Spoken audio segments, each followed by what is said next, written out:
Mark Rogers TV, the voice of college football. Please subscribe to my YouTube channel for conversations with the best bloggers and broadcasters and writers across the nation. We talk Miami football. We bring in Isaiah Kim Martinez. You can join him on the Miami Hurricane. Isaiah, how you doing tonight? I'm good, Mark. How are you? I'm doing just fine. Always enjoy the discussion. And this is just an odd one. So we have two schools that weren't able to play, Arkansas State and Miami. This happens on occasion. It happens several times, of course, because of the devastating hurricane that ripped through South Florida and up the East Coast. So Central Florida missed a game against Georgia Tech. There were all sorts of missed games that had to be rescheduled or couldn't be rescheduled. Florida State also missed a game during that time. But we've got a situation where Arkansas State desperately wants to play this football game because of the revenue share against Miami. But Miami not finding room in its schedule, and we've got a lawsuit. Arkansas State filing against Miami. Yeah, it's a real interesting situation. It all obviously started out with the hurricane and the dangers that it kind of looked like it was going to have this big effect on Miami. Ended up a lot of people here getting pretty lucky that it, at least the people here did, that it ended up going off course a little bit. But with Arkansas State already putting out comments back when this was all going down late last year, when they talked about Miami being afraid to travel up to Arkansas State, which a lot of people found a little bit kind of lacking some tact there. Like, we're having a situation with families and safety, and they're talking about, fear of playing the team. So a lot of people thought that was the end of it. But here they are again, in the offseason, kind of bringing it up, and obviously the $650K and now the lawsuit, and kind of giving Miami this deadline and saying like, hey, we're going to put you in a corner. You're going to pay us by this deadline, or this is what's going to happen. And, the athletic director, Blake James, and the entire organization just basically, didn't think much of it. Deadline passed. They're still trying to get something organized when it comes to rescheduling a game, whether it be 2020, 2021. They even talked about as late as 2024. And James, the director here, basically kept saying, I'm sorry, but we cannot fit this in our schedule. Obviously, these things get planned so far in advance, and it just doesn't work out. And clearly, Arkansas State is not happy about it. But we talked about this a little bit beforehand. There's this hierarchy, and Miami is not going to make a priority, out of not to discredit their school. Obviously, their organization, everything that they stand for is great. But there's a little bit more of, we have our schedule and we don't have the space for this right now. And that's kind of our concern, and they kind of have to respect it. Yeah, for a school like Miami, one of the elite football programs in the nation, they play 8 ACC games. Therefore, they've got 4 non-conference games. Sometimes they are forced by the ACC in the contract with Notre Dame to play the Irish. Other than that, they're typically looking, as are most schools across the country at that level, they're looking for at least one marquee game. And then otherwise, they're looking for good matchups that aren't going to hurt them, that they can generally play at home, although Miami willing to go to Arkansas State, willing to go to Appalachian State recently, but there's just a different set of purposes and incentives and goals and objectives for these two particular football programs in scheduling these games. And Arkansas State looking for that marquee game, typically once a year, that they can really, especially when they get the opportunity to bring this kind of program to Arkansas State, that's infrequent for them. And I'm certainly, I understand the disappointment that they weren't able to get this game in, because they're not able to get the likes of a Miami, Clemson, Florida State, those kind of programs to come to Arkansas State, but just not handling it in the best possible way. All right. Other than that, obviously, we've got spring football about a month away. We just are coming off National Signing Day. Another outstanding class from Mark Richt that looked to be the best in the ACC for much of that early signing period, and was up until the few days coming into that first Wednesday of February. Clemson takes over as the best class, but still a top 7 class nationally for Miami. Although I'm sure there's a bit of angst among some Miami fans concerning some misses, some late misses, and not closing the deal. Yeah, absolutely. And some names that come to mind, Miami was able to secure Nesta Jade Silvera, and Rick was super happy about that, called him the best 3-technique defensive tackle his staff felt in the entire country, let alone the state of Florida. So he was very happy about him. But if you look at names like, Patrick Surtain Jr., you got guys like Tyson Campbell, Andrew Chatfield. These are all guys who Miami had on their radar, all going to Heritage, in that area. And an advantage you have, obviously, when you feel like you're that close. Not only can you visit them more often, in an easier way, you're able to have such great access, but you feel like they can have some of that, that home field advantage, if you will, and Miami was able to get Silvera, but kind of struck out in the other three, which I guess didn't surprise fans so much in the last few days, just because Twitter is Twitter. It's a monster, so you can hear a lot of stuff. So you kind of, for the most part, expect these things before it happens, the few days leading prior to, but for the months in advance, I'm assuming that, or what I've been hearing is that a lot of fans and people who follow the Hurricanes expected a little more, especially the cornerbacks coach Mike Rumpf being so closely tied with Heritage. He coached there. He was the head coach until, I believe, 2015. So, I mean, when you have ties like that, you almost expect more. 1 out of 4 is very good for most schools in the country. But I definitely believe that there was this sense of maybe wanting more a little bit. Can't complain with top 10, but especially when you're losing so many guys in the trenches on defense, you want a little bit more in that area.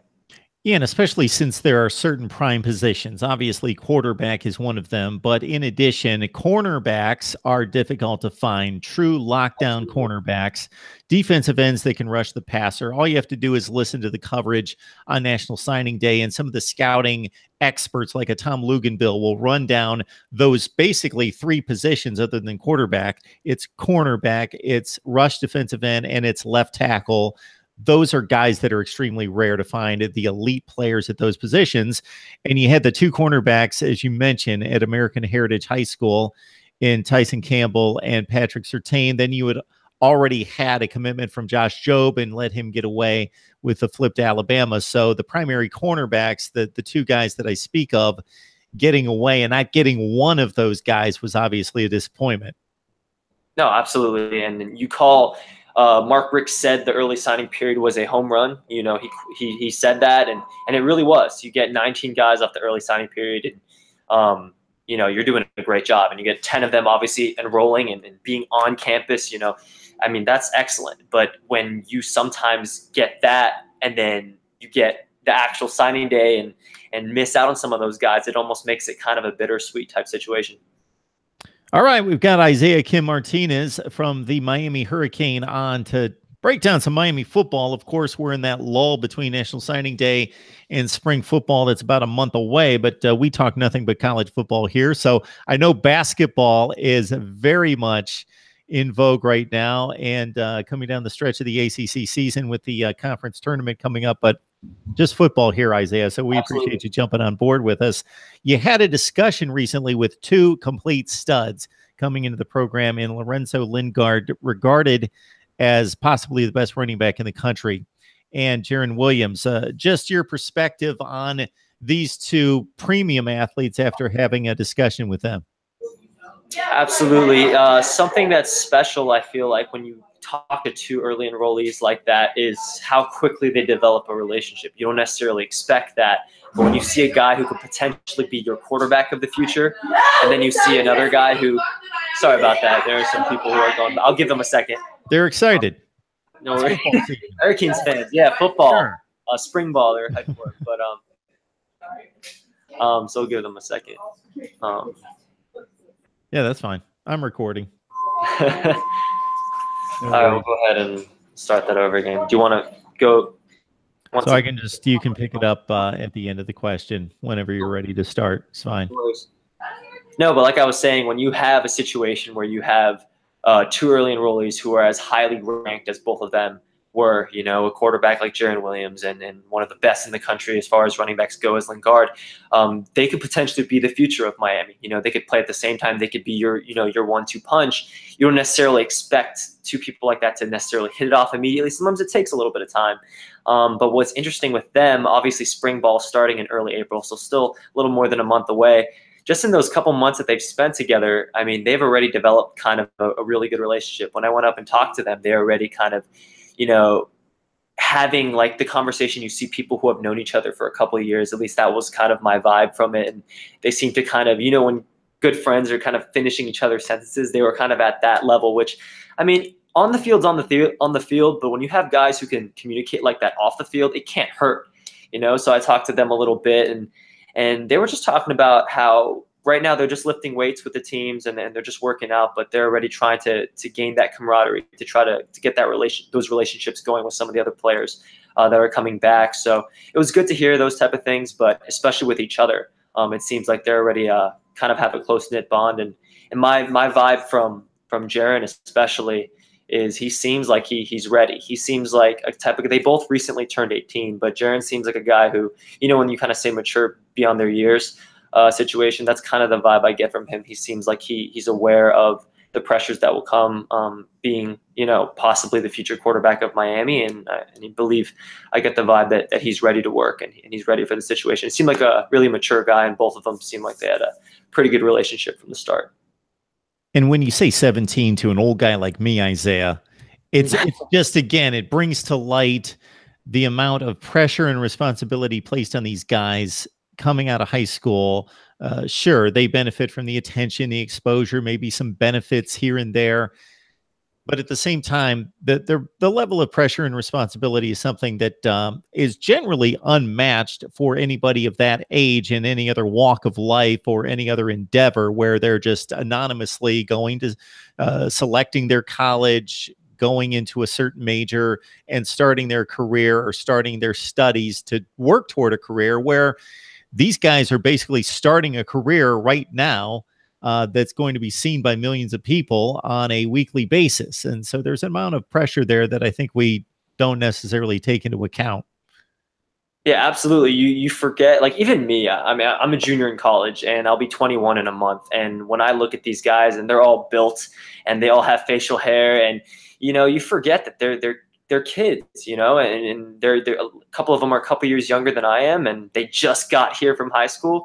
And you talk to them and you can kind of sense that, like, wait a second, yeah, they're young, they're just having fun, you know, they're coming here, they get to go to college to play football, you know. So it's just kind of like having the understanding that they're still kind of taking it all in.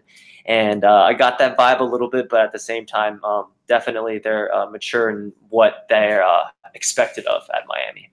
Yeah.